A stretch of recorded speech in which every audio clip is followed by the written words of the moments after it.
और आइए हमारे साथ कार्यक्रम में शामिल हो रहे हैं नई दिल्ली से कंप्लीट सर्कल वेल्थ के सीईओ और मैनेजिंग पार्टनर गुरमीत चड्ढा साहब। और गुरमीत सर, गुड मॉर्निंग, बहुत बहुत स्वागत है आपका। धन्यवाद हमें समय देने के लिए। हमें विश्वस्त सूत्रों से पता चला है कल आप इसी बिजनेस के पूरे पैनल के साथ मुलाकात करते हुए मिले थे दिल्ली में, और बग्गा साहब के साथ आपने डाइस भी शेयर किया था, सही है सर? ठीक है अनिल जी, थोड़ा एनलाइटन हो रहे थे बग्गा साहब के साथ ग्लोबल मार्केट्स में, और काफी अच्छा पैनल डिस्कशन रहा, काफी एंजॉय किया सर के बग्गा साथ। साहब हमेशा कहते हैं आप पंजाबी हैं, यंग है, स्क्वॉश भी खेलते हैं, और क्या चाहिए लाइफ में? बग्गा साहब और कोई क्वालिटी? पकड़ लिया आपने अनिल जी। और जी बिजनेस का ही पैनल हो गया था हमारा। फ्रेंड साहब तो बोल भी रहे थे, आप जी जी बिजनेस पे देखते ही हैं हमें, और ये सब तो। और कई जगह तो अनिल जी सी इंस्टीट्यूट तो लिस्ट करते हैं अजय बग्गा जी बिजनेस, संदीप जैन जी बिजनेस, आता ही नाम ही ऐसे आता है डिजिग्नेशन। नहीं सर, होना ही चाहिए, बिल्कुल इसमें कोई सवाल ही नहीं है। आप बिल्कुल हमारे एकदम फैमिली का हिस्सा ही हैं, इसमें कोई डाउट ही नहीं है। आइए गुरमीत सर, जरा एक बार बाजार के मूड माहौल पर आए ली जाए आपसे।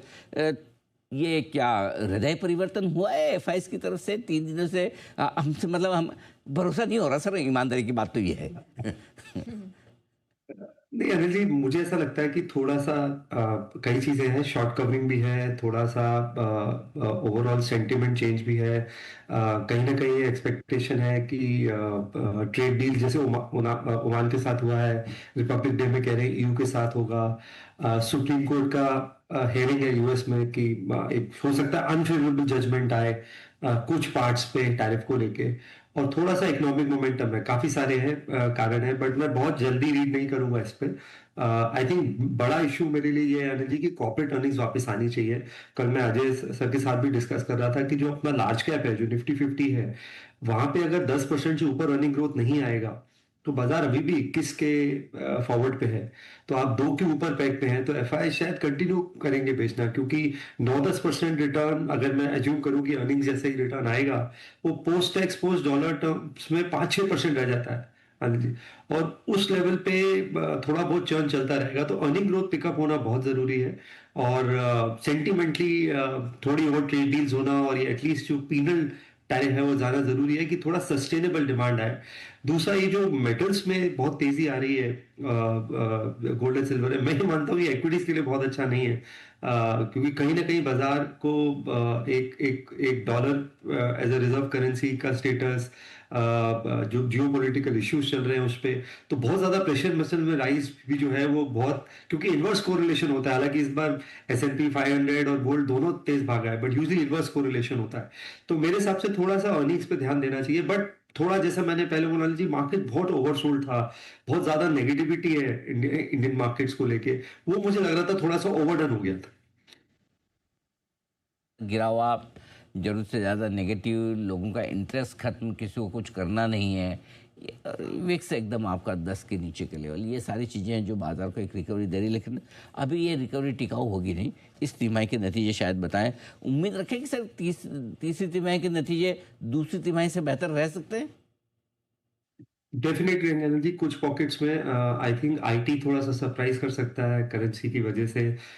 इनफैक्ट मैं मुझे लार्ज कैप आईटी ऐसा लगता है कि थोड़ा सा हमने देखा भी है, बाजार शायद एंटिसिपेट भी कर रहा है, कर सकता है। एनर्जी स्पेस, जो कि पूरा साल पावर डिमांड फ्लैट रही है अनिल जी, क्योंकि मानसून अब नॉर्मल था, तो अगर नॉर्मल मानसून आता है तो पावर डिमांड भी बढ़ सकती है। और ट्रांसमिशन स्पेस पे हमने देखा है कि वापस से प्रोजेक्ट्स अवार्ड होना शुरू हुए हैं, वो सरप्राइज कर सकता है। बैंक्स में क्योंकि रेपो रेट कट हुआ है, तो हो सकता है एक और क्वार्टर आए जहां पे निम पे हल्का प्रेशर हो, बट ओवरऑल फाइनेंशियल्स बहुत अच्छे लग रहे हैं अगले क्वार्टर के, नहीं में भी 2-3 क्वार्टर के हिसाब से। और कंजम्पशन बहुत बूस्ट देगा, आई थिंक ऑटो है, जो भी कंजम्पशन बास्केट है, वहां पे अर्निंग्स मुझे लगता है पॉजिटिवली सरप्राइज करनी चाहिए। सॉफ्ट पार्ट थोड़ा सा टेक्सटाइल एक्सपोर्ट ओरिएंटेड रहेगा। मेरा ये मानना है कि हाई सिंगल डिजिट निफ्टी में या अर्ली डबल डिजिट, और ब्रॉडर मार्केट में अगर मैं निफ्टी 200 और 500 की बात करूं, 12 से 14% का अर्निंग ग्रोथ आ सकता है, जो कि मुझे लगता है बहुत बहुत इंपॉर्टेंट ट्रिगर है। तीसरा, मुझे लगता है अनिल जी, बॉन्ड यील्ड्स को थोड़ा नीचे आना बहुत जरूरी है। हमारा भी 10 छः 60 के ऊपर है। ग्लोबली अगर आप डेट देखें, और ये मुझे अजय सर ने भी कल बताया कि ग्लोबल डेट जो है वो 270% ऑफ वर्ल्ड जीडीपी हो गया है, और ये कम होता नहीं दिख रहा है। तो बॉन्ड यील्ड्स का थोड़ा सॉफ्ट होना अभी इक्विटी बाजार के चलने के लिए बहुत जरूरी है, बट मैं ऑप्टिमिस्टिक हूँ, बहुत पॉकेट्स में अर्निंग ग्रोथ जो है पॉजिटिवली सरप्राइज करेगा। बात की सर, अब जरा फिर अगर कर ही रहे हैं सारी एसेट क्लास के, तो लगे हाथ सोने चांदी पे भी राय दे दीजिए सर, और कितना? अरे बहुत मुश्किल है। एक एनालिस्ट तो आज मुझे एक डिबेट में मिले, वो बोल रहे हैं S&P 500 और गोल्ड दोनों 3-4 साल में $10,000 होगा। हाँ। अब अलग अलग अलग अलग व्यू आ रहे हैं अनिल जी, और मुझे ऐसा लगता है कि हम ना थोड़ा मोमेंटम में कैरी फॉरवर्ड हो जाते हैं। देखिए, गोल्ड का हाई जो था 2012 का, 19 में दोबारा वही आया था। 7-7 8-8 साल लग जाते हैं गोल्ड को भी नया हाई बनाने में, और क्योंकि अभी अभी नियर टर्म है, हम फोकस करते हैं तो मोमेंटम और नियर टर्म रिटर्न्स वे करते हैं। पर कमोडिटीज में लंबा साइकिल आ सकता है। सिल्वर कितने साल $50 ही रहा, 2013 में था, 2004 या 5 में था। तो ये हम थोड़ा सा नियर टर्म जो एंकरिंग करते हैं वो थोड़ा सा उसके लिए केयरफुल रहना चाहिए। मेरा ये मानना है कि कोई भी रिस्क ऑफ सेंटिमेंट होता है, रशिया यूक्रेन पीस टॉक आता है, टैरिफ्स पे अच्छा रिलीफ मिलता है, कोई भी जो रिस्क ऑफ सेंटिमेंट है ग्लोबल की तरफ, वो आपको एक अच्छा करेक्शन दे सकता है। बट 10-15% मेरा ये सलाह होगी कि प्रेशियस मेटल्स में रहिए। वो आपको एक हेज भी देता है, इंसुलेट भी करता है, क्योंकि गोल्ड किसी का नहीं है, किसी नेशन का नहीं है। ये पॉलिटिकल हेज भी है, ये आपकी परचेजिंग पावर को भी जो है प्रोटेक्ट करता है। तो 10-15% पोर्टफोलियो में रहिए। इनफैक्ट अगर आप लास्ट ईयर मल्टी एसेट रहते, इक्विटी भी लेते, थोड़ा S&P भी लेते, गोल्ड लेते, तो शायद अभी भी डबल डिजिट रिटर्न निकलता आपका लास्ट ईयर में। और सर, कैपिटल मार्केट से जुड़े शेयरों पर क्या है आपका इरादा खरीदारी का? कैसे देख रहे हैं स्पेस को, और यहाँ पर क्या पसंद है आपको?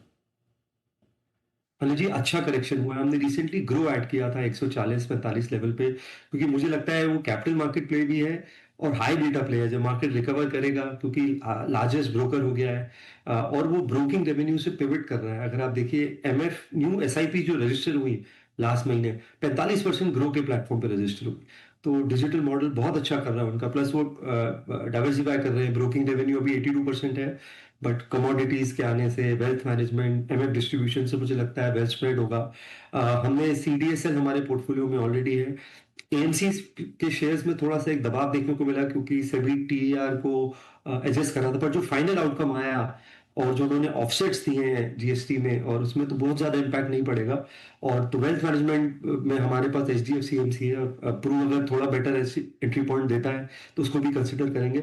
हम इस प्ले को लेके बहुत कंस्ट्रक्टिव एनालिसिस। आप देखिए, अभी 13-14 करोड़ यूनिक डीमैट अकाउंट्स हैं। ये नंबर 25-26 करोड़ होने वाला है 2 से 3 साल में। और ये एक ऐसा सेक्टर है जहां 20-25% का ग्रोथ आ रहा है। आप एसेट अंडर मैनेजमेंट का ग्रोथ देखिए, पिछले म्यूचुअल फंड्स का 10 साल का, 15 साल का, 19 से 21% का ग्रोथ है। जो टॉप 5 है शायद उनका और भी ज्यादा है।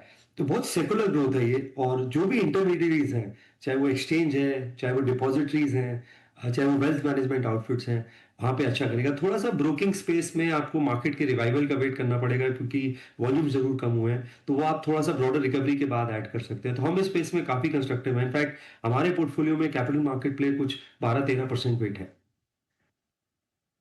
आपके लिए पूरी की पूरी राय कैपिटल मार्केट से जुड़े स्टॉक्स पर। बहुत बहुत धन्यवाद सर, समय देने के लिए, विस्तार से बाजार के डायरेक्शन और इन्वेस्टमेंट के मौक़ों पर हमें राय देने के लिए। जल्दी आपसे फिर मुलाकात होगी। गुरमीत सर, बहुत बहुत शुक्रिया आज के लिए। आइए बढ़ते आगे, और शॉर्ट टर्म पिक्स का वक्त है। पालिया साहब बताएं सर, RR केबल के बाद क्या है आपको पसंद?